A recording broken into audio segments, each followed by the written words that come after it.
Très bien. Donc selon vous, c'est quoi le complexe majeur de ce parti? On est arrivé la dernière fois au cours. Quel était le dernier cours? Les cytokines. Et avant les cytokines, c'est parce que c'est le fonctionnement de tout le système immunitaire qui est assuré par le langage entre les différentes composantes du système immunitaire est assuré par les cytokines. Mais juste avant, c'était les antigènes. Donc, durant le premier trimestre, nous avons vu l'immunité innée. Et on a vu qu'avant que le système immunitaire développe une réponse, il faut d'abord qu'il y ait une reconnaissance. Et dans l'immunité innée, la reconnaissance est assurée par quoi? Par les PRR, très bien, qui distinguent les POMPs et les TAMPs. C'est-à-dire, il n'y a pas le soi, mais plutôt le danger. S'il y a un danger, donc il y a une réaction, que ce soit un pathogène ou une cellule autologue. Donc ensuite, il y a donc l'immunité humorale qui est assurée essentiellement par les compléments. Ensuite, l'immunité cellulaire, il y a la phagocytose.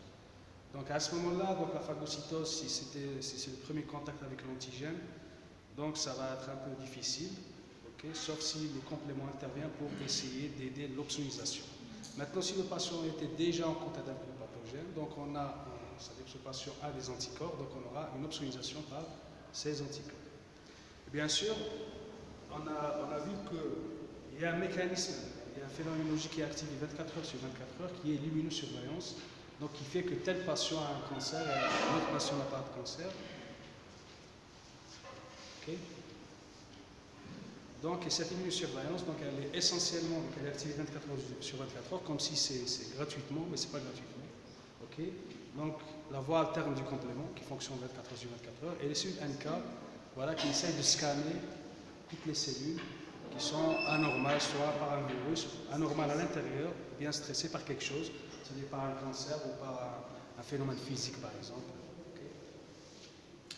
On a vu que si le patient avait une immunité, donc était déjà en contact avec l'antigène, donc cette immunité innée va assurer une protection de 3 jours, parce que c'est rapide, il a une mémoire déjà.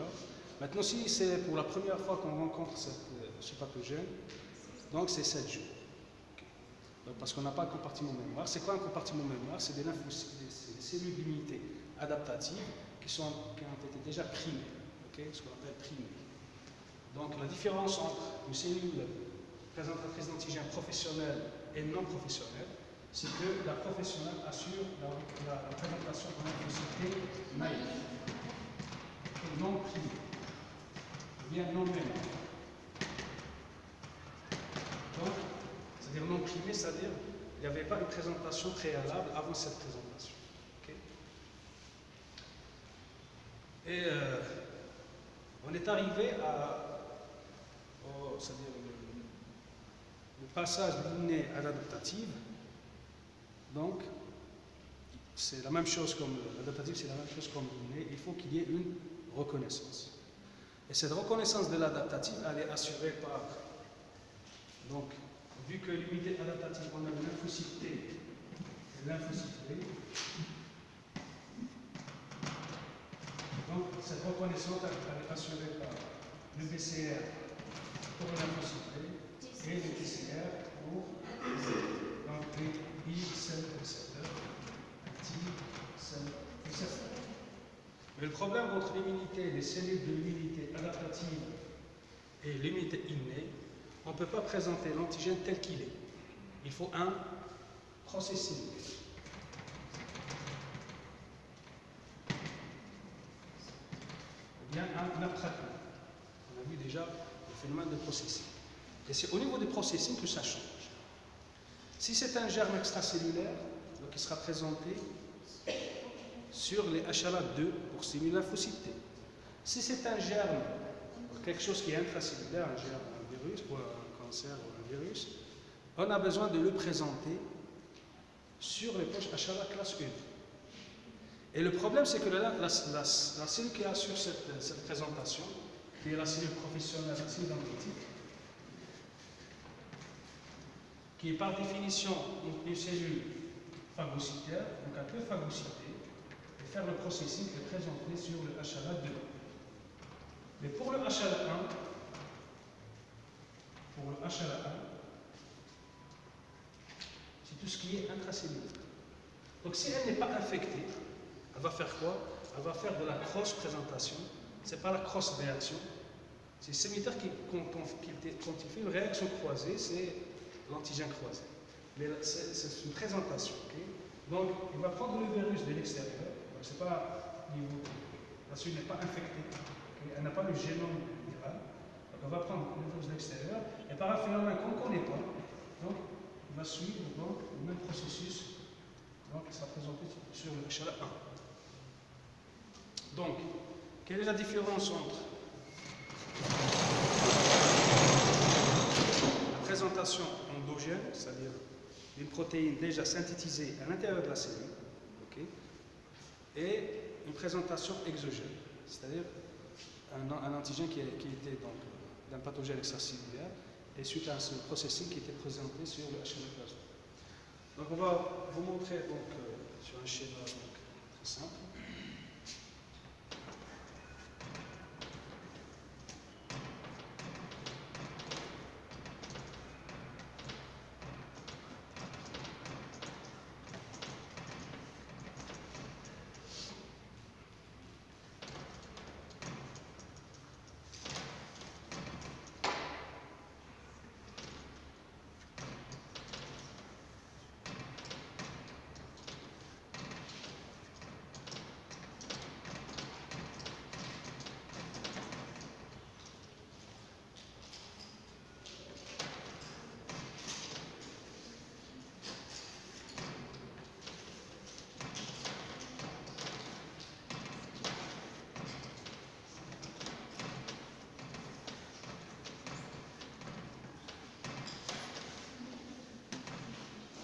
Le HLA classe 2 et le HLA classe 1 sont des glycoprotéines dimériques, c'est-à-dire formées de deux protéines. Mais la différence entre le HLA classe 2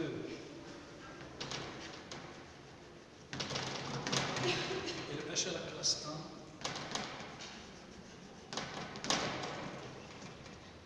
c'est qu'il est formé de deux chaînes. Le classe 2, il est formé de deux chaînes codées par le complexe majeur d'histocompatibilité. Okay? La chaîne alpha, qui contient un domaine, deux domaines extracellulaires, alpha 1 et alpha 2, plus un domaine transmembranaire et un domaine cytoplasmique. Donc on a donc de la partie N-terminale à la partie donc C-terminale. Okay? Et la chaîne bêta, donc, qui est formée, donc, vous voyez donc les domaines immunoglobulines-like, parce que cette protéine, le HLA, comme les anticorps, appartiennent à la superfamille des immunoglobulines. Et quand on dit la superfamille des immunoglobulines, ce sont des protéines dont la structure est formée sous forme de domaines, avec des ponts disulfures. Okay? Avec des ponts disulfures. Ces ponts disulfures forment ce domaine globulaire. C'est pour cela que cette protéine appartient à la superfamille des immunoglobulines. Okay? Donc bêta 1, bêta 1. Contrairement au HLA classe 1, où il y a une seule chaîne qui est codée par le complexe majeur d'histocompatibilité, alors que la deuxième chaîne, c'est juste une protéine codée sur un autre chromosome qu'on appelle la bêta 2 microglobule. Okay? Donc, on a le domaine alpha 1, alpha 2 et alpha 1. Okay? Donc, le processing, donc comment ça se fait que quand on a un gène extracellulaire, il sera processé de telle sorte qu'il sera présenté sur le HLA2, alors que si c'est un virus ou des protéines du soi seront présentées sur le HLA classe très bien. Donc, ce qu'on va voir dans ce cours, donc rapidement, c'est un cours très simple. Je peux effacer ça?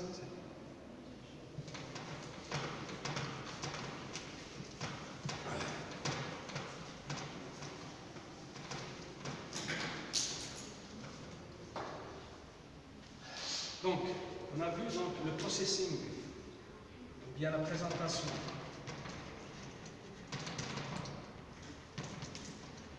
endogène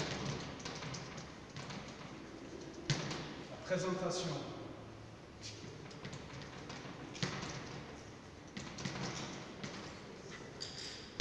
exogène et la cross-présentation.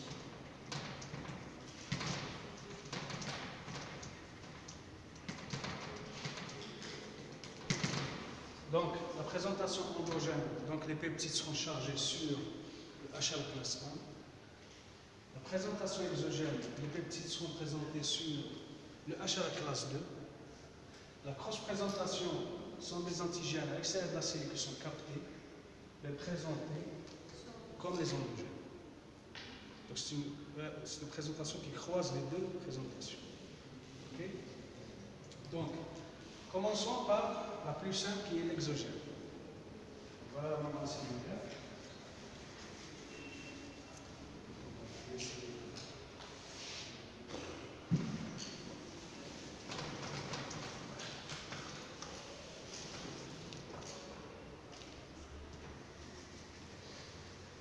Ça c'est la membrane cellulaire. Okay. Donc la présentation exogène, donc, on a un antigène extérieur de la cellule qui ne sera pas glucidifié. Okay. Dégradé, on voit. Donc ça c'est quoi? C'est un nom d'ozone. Je fais comme tout dans la règle. Comme si moi est d'accord parce que vous arrivez à m'entendre. Ah? Sinon avancez. Ok, donc c'est un nom d'ozone qui va fusionner avec quoi? Avec le lysosome. Et le lysosome va lui donner quoi? Très bien. Donc on aura quoi? Un phagolysosome. Et ce phagolysosome, il va faire quoi? Il va essayer de dégrader ce électron G en séquence. Très bien, à peu près de 15 à 25 acides aminés. Et à ce moment-là, ok, en même temps, la cellule, voici le noyau de la cellule. Donc, ça c'est le noyau, le port nucléaire, l'enveloppe nucléaire. Donc on a le réticulum, le réticulum endoplasmique. Ok. Donc au niveau du réticulum endoplasmique, je vais l'agrandir un petit peu. On a quoi? Les HLA sont des glycoprotéines. Donc sont fabriqués par les ribosomes. Donc c'est des ARN du HLA qui sortent. Et c'est les ribosomes qui vont les fabriquer au niveau du réticulum endoplasmique. Donc, je vais essayer d'agrandir juste pour schématiser le réticulum endoplasmique. Donc, c'est une présentation exogène, donc c'est les molécules HLA de classe 2. Très bien. Et les molécules HLA classe 2 sont codées par deux protéines, donc la chaîne alpha et la chaîne bêta. Donc, on a la messager de la chaîne alpha. Les ribosomes ont codé, donc ils ont plutôt transmis une protéine alpha. L'ARN deuxième, le deuxième ARN, c'est la chaîne bêta. Ok? Très bien. Et une autre protéine, okay, qu'on appelle la chaîne invalide. C'est pas la peine de la retenir. C'est la chaîne, donc après l'assemblage, la production du HLA2, donc cette chaîne va essayer de protéger le site de fixation de l'antigène. Okay, c'est pas la peine de retenir cette protéine. Donc, et bien sûr, il sera quoi? Glycosé par l'appareil de Golgi. Okay. Et il va rejoindre ce qu'on appelle le compartiment.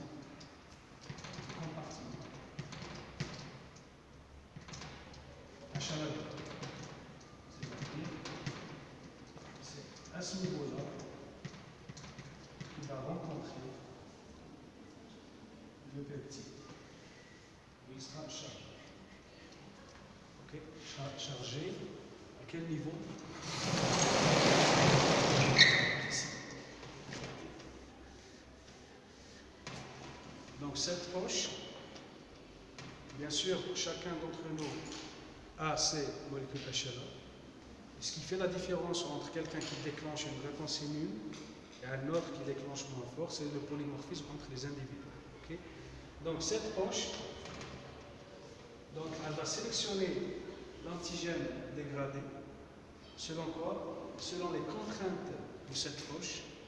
Et bien sûr, cette poche, elle est formée de quoi? Le HLA ici, ici c'est quoi?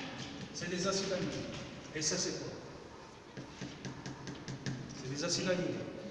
Donc, il y a, par exemple, si on a un acide aminé qui est hydrophobe, impossible, ici par exemple, si j'ai un acide aminé la même chose, donc il y aura une répulsion. Donc, cette sélection, donc, cette sélection de peptides dépend non seulement de la poche, et la poche, elle est pratiquement, sur le plan physique, elle est semblable. Voilà, c'est la même chose, c'est tout le monde. Mais la différence entre moi et vous et X et Y, c'est que les acides aminés de leur poche HLA diffèrent. Et c'est pour cela que certains fixent, par exemple, si j'ai un antigène bactérien, par exemple, qui a un acide aminé hydrophobe ici, et mon HLA a un acide aminé hydrophobe, donc il ne sera pas bien retenu. Donc mon HLA va chercher un autre peptide pour le présenter. Alors que vous, par exemple, vous allez le présenter et vous aurez une réponse immune efficace. Et c'est pour ça, dans une même famille, par exemple, la période où il y a la grippe, donc il y a des gens qui l'éliminent rapidement, ils sont en très bonne santé, et d'autres, il y a ces militaires qui continuent là. Très bien. Donc c'est à partir de ce moment-là, après le chargement, donc les HLA sont fabriqués au niveau des retinements plasmiques, glycosylés. Ensuite, au niveau du compartiment HLA2, on aura le chargement des acides aminés. Ensuite, on aura l'expression en bas. Okay. Avec bien sûr les deux domaines. Donc la chaîne alpha, la chaîne bêta et le peptide. Ok? Donc en face cette cellule présentatrice d'antigène, s'il y a un lymphocyte T CD4, donc un lymphocyte T CD4, donc s'il est CD4, ça veut dire qu'il a un CD4, donc il va reconnaître que c'est une HLA2, donc il va engager le TCR à reconnaître ce peptide et déclencher une réponse immune dirigée contre ce peptide. Okay. Maintenant, passons à la présentation. Voilà, quand je dis présentation endogène, c'est-à-dire sur les molécules HLA de classe 1. Et la répartition des molécules HLA classe 1 sont partout dans l'organisme, sur toutes les cellules, à l'exception de certaines cellules comme le globule rouge, le spermatozoïde et quelques hépatocytes, donc la densité sur les hépatocytes. Mais essentiellement, il faut donc garder que la répartition, ou bien l'expression de ces molécules HLA classe 1 est ubiquitaire sur toutes les cellules de l'organisme. Exception faite pour certaines cellules, je vous ai dit, donc globule rouge, spermatozoïde. Donc, ça veut dire quoi, cette information? Quand je vous dis que ces molécules, contrairement à HLA classe 2, qui sont essentiellement impliquées, donc le classe 2 essentiellement impliqué dans la réponse immune adaptative, déclenche une réponse immune adaptative. Par contre, le HLA classe 1, donc c'est l'identité biologique. Donc elle est tout le temps exprimée. Tout le temps exprimée. Donc, en médecine, quand on a quelque chose qui est tout le temps exprimé, comment on appelle ça, le terme, elle est d'expression constitutive. Sur toutes les cellules. Par contre, le HLA classe 2, il est constitutif sur la professionnelle, qui est la cellule analytique. Par contre, il est inductible sur le lymphocyte B et le macrophage. Okay. Donc, l'inverse de constitutif, c'est inductif. Donc, l'intérêt de cette information, c'est quoi? C'est que tout le temps, sur ces poches HLA classe 2, donc la fabrication de ces molécules, donc canal messager, le réticulum endoplasmique.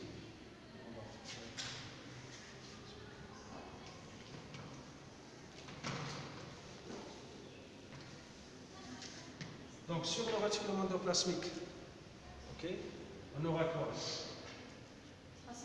C'est l'endosome,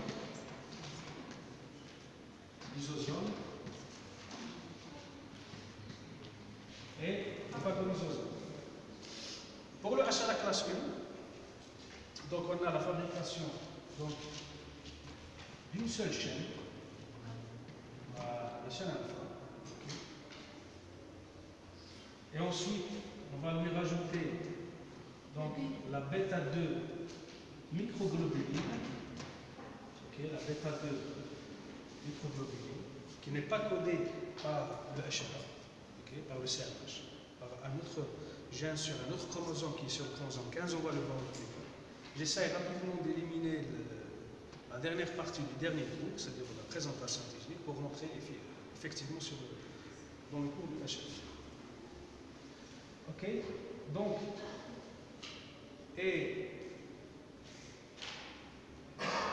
donc on a la production de quoi? Du HLA classe 1. Mais je vous ai dit que le HLA classe 1, elle est tout le temps exprimée. Donc, à l'état normal, elle doit avoir quelque chose dans sa poche, qui est quelque chose d'endogène, en dehors de tout état infectieux ou maladie. Donc, à l'état normal, cette poche HLA de classe 1, donc à l'état normal, elle est chargée. Parce que le HLA ne peut pas être exprimé que s'il est chargé. Et c'est pour cela que ce qui fait la différence entre la professionnelle et les non professionnels dans la présentation antigénique, c'est que les professionnels peuvent maintenir donc une longue durée de vie de l'expression du HLA classe 1. C'est ça ce qu'on appelle donc, dans la théorie du danger. Donc c'est le danger qui stimule le maintien de cette expression. Donc, la cellule a des protéines au niveau de son cytoplasme, okay, à l'état normal, okay, en dehors de toute pathologie, donc qui les dégrade grâce à un organe cytoplasmique qu'on appelle le protéasome.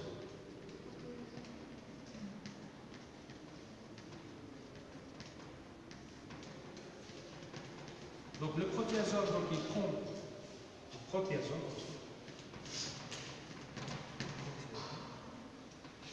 donc il prend la protéine cytoplasmique, il la dégrade sous forme d'acide aminé, okay, de 9 à 15 acides aminés. Alors que le HLA classe 2 de 15 à 25 acides aminés. Ce n'est pas très important. Donc, ces acides aminés seront sélectionnés grâce à un récepteur qu'on appelle le TAP. C'est le, je vais vous l'expliquer tout à l'heure. C'est le transporteur, okay, associé à l'antigène processing, au processing de l'antigène. Parce que cet antigène va être sélectionné et seules les séquences de 9 acides aminés qui vont être chargés sur le HLA 1. Bien sûr, grâce à d'autres protéines, ce qu'on appelle les protéines chaperones, ça ne va pas rentrer dans ces détails, c'est la protéine chaperone tapazine, puisque c'est tapazine, donc c'est la protéine chaperone qui va assurer ce chargement. Okay, tapazine. C'est une protéine chaperone donc, qui est associée au TAP, donc c'est pour ça qu'on appelle tapazine. Donc, après cela, donc, il sera glycosylé. Okay, au niveau de l'appareil de Golgi, et par exocytose, comme pour le HLA-2, il sera exprimé donc, sur la cellule par exocytose. Donc le mouvement des vésicules par exocytose, et on aura donc l'expression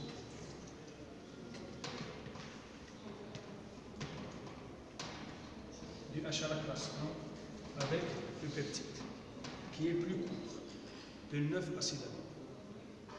Ok? Est-ce que c'est clair? Est-ce que c'est clair? Très bien. Donc, entre l'endogène et l'exogène, c'est quoi? C'est quoi la différence? C'est que cette protéine cytoplasmique, elle vient d'où? C'est une protéine de la cellule qui a été codée par le noyau de la cellule, n'est-ce pas? C'est une protéine de la cellule. Si cette cellule est infectée par un virus, automatiquement, le génome viral est dans l'ADN de la cellule, donc les protéines des virus sont au niveau cytoplasmique. Supposons maintenant, s'ils sont dans le cytoplasme, donc ils vont suivre la présentation endogène comme toutes les autres protéines du soi. Ok? N'est-ce pas? Supposons maintenant que cette cellule n'est pas infectée. Elle n'est pas infectée par un virus. Qu'est-ce qu'elle va faire? Elle va donc essayer de ramener le virus de l'extérieur. Okay. Même chose. Okay. Et par un mécanisme qu'on ne connaît pas. C'est comme l'exogène. Par un mécanisme qu'on ne connaît pas, cette protéine va suivre de l'endogène. Okay. Et ça, c'est ce qu'on appelle la cross-présentation. Est-ce que c'est clair? Je crois que cross-présentation. Bon, oubliez la cross-présentation. Vous êtes médecin, et voilà, vous êtes dans un laboratoire de recherche, et on a ce problème. On a ramené des cellules dendritiques, on a ramené des virus, ok? Des virus, la cellule dendritique qui n'est pas infectée, elle a une résistance contre cette infection virale. Et malgré cela, on a pu avoir une réponse aiguë. Ça veut dire quoi? Ça veut dire que la cellule dendritique a lancé une réponse aiguë. Quelle est la cellule adaptative qui élimine le virus? C'est les CTR. C'est les CTR, c'est les CD8 qui deviennent des CTR. Lymphocytes CD8. Les lymphocytes CD8 ne reçoivent pas de signal comme les CD4. Ok? Les lymphocytes CD8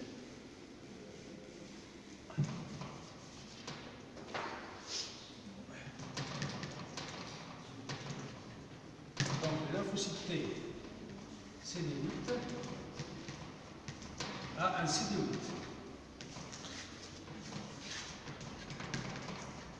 Okay.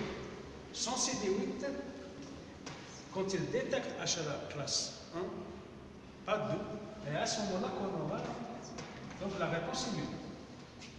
Donc, si la cellule n'était pas infectée, selon vous, ça lui proposait une solution. Comment peut-on stimuler un lymphocyte CD8 par une cellule qui n'est pas infectée par un virus? Selon vous. La solution, elle est logique. C'est que cette cellule va essayer de phagocyter ou endocyter le virus, qui va suivre, au lieu de suivre la présentation exogène, parce que c'est un corps, c'est-à-dire à l'extérieur de la cellule, il va suivre donc la machinerie de la présentation endogène.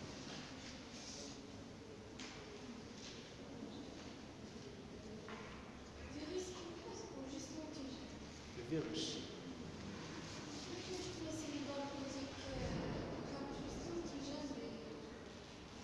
La cellule dendritique, si elle capte l'antigène, elle ne peut pas faire le pont entre l'inné et l'adaptatif. On a besoin de ce pont entre l'inné et l'adaptatif parce que ces cellules sont spécialisées, sont à la fois dans l'inné, phagocytaire, et en même temps ont la capacité de transformer le corps étranger, la bactérie ou le virus, en peptide. C'est-à-dire, elle ne va pas phagocyter le peptide, elle va produire le peptide. Ok? Sinon, comment faire le pont entre l'inné et l'adaptatif? C'est dès le départ, elle capte le peptide. Pourquoi on a besoin de cette cellule? On a besoin de cellules qui captent tout ce qui est dans voilà, microbes et faire du processing. Si on voit, c'est du processing, c'est transformer un pathogène en antigène. Bien sûr, déclencher la réponse. Est-ce que c'est clair? Je peux effacer? Est-ce que je peux effacer? Non? réalisé. Donc, ce qu'on va voir aujourd'hui, par rapport au complexe majeur d'histocompatibilité, donc on va voir 3 points. 1. Je vais effacer pour mettre les points. C'est bon?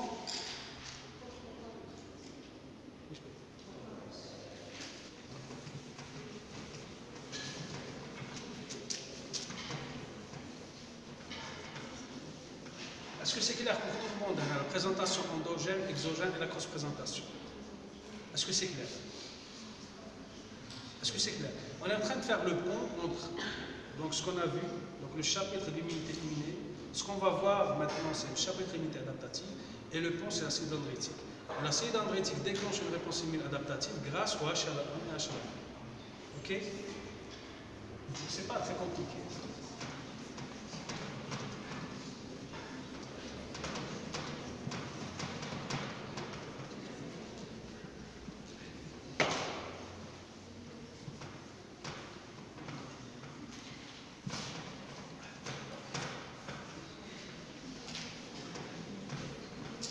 Très bien. Donc, ce qu'on va voir aujourd'hui, par rapport au complexe majeur d'histocompatibilité, donc on va voir d'abord, on va compléter la compréhension de la fonction, leur fonction,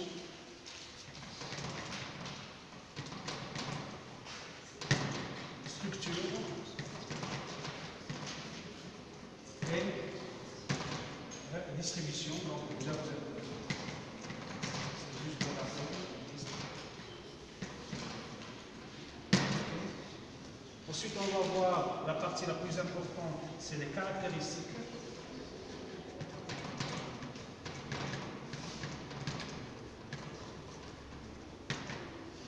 Et bien sûr, à la fin, les applications.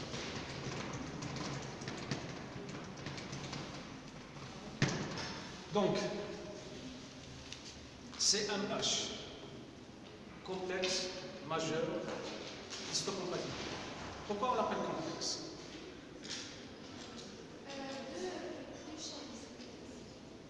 Il y a beaucoup de protéines qui sont comme le chien et on ne les appelle pas complexes. Exactement. C'est pas ta réponse? C'est toi, vas-y, c'est ça? Je connais. T'es.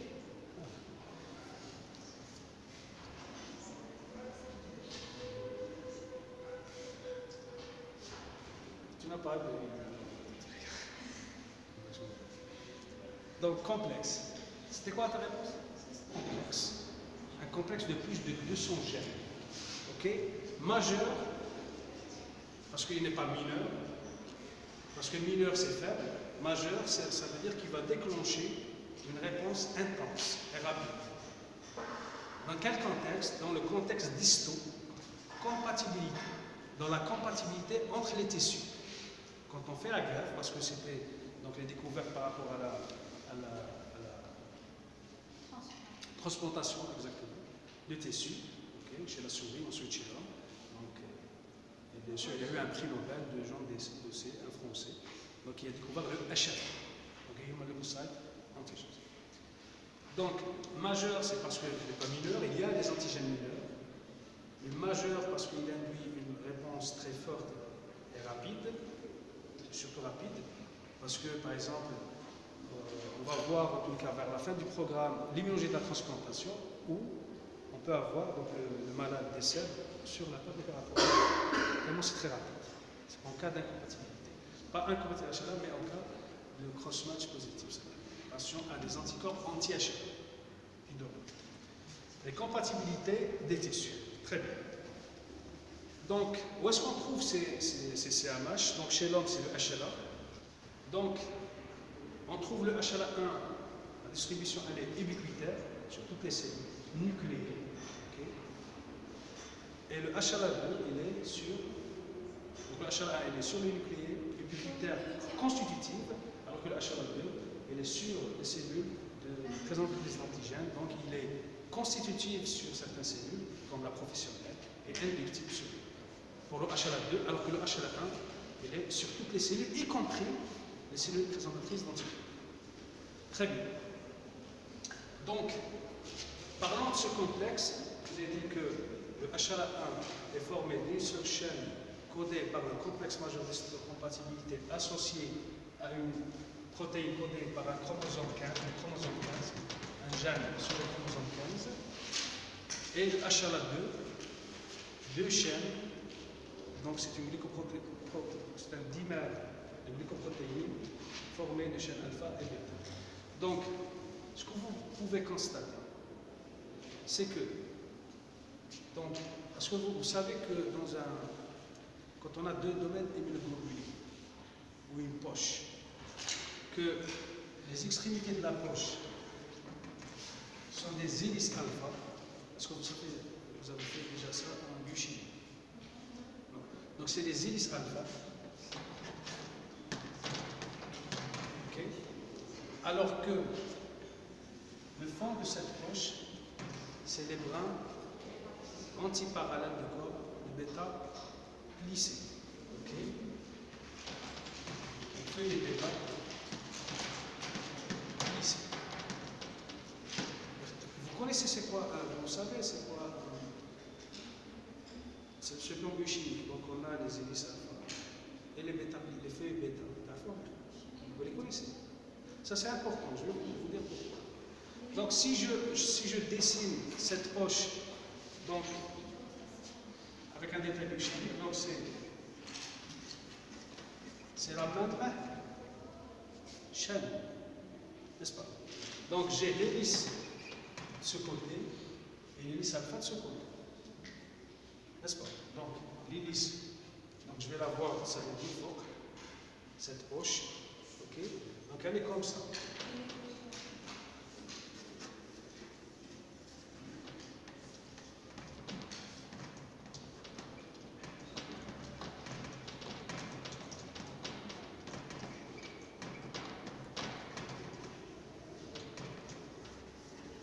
N'est-ce pas? Elle est quoi? Elle est fermée. Une seule chaîne. C'est pour cela qu'elle ne peut pas accueillir plus que 9 acides aminés. Par contre, le HLA classe 2, donc, c'est l'hélice alpha, et un autre hélice alpha de la deuxième chaîne.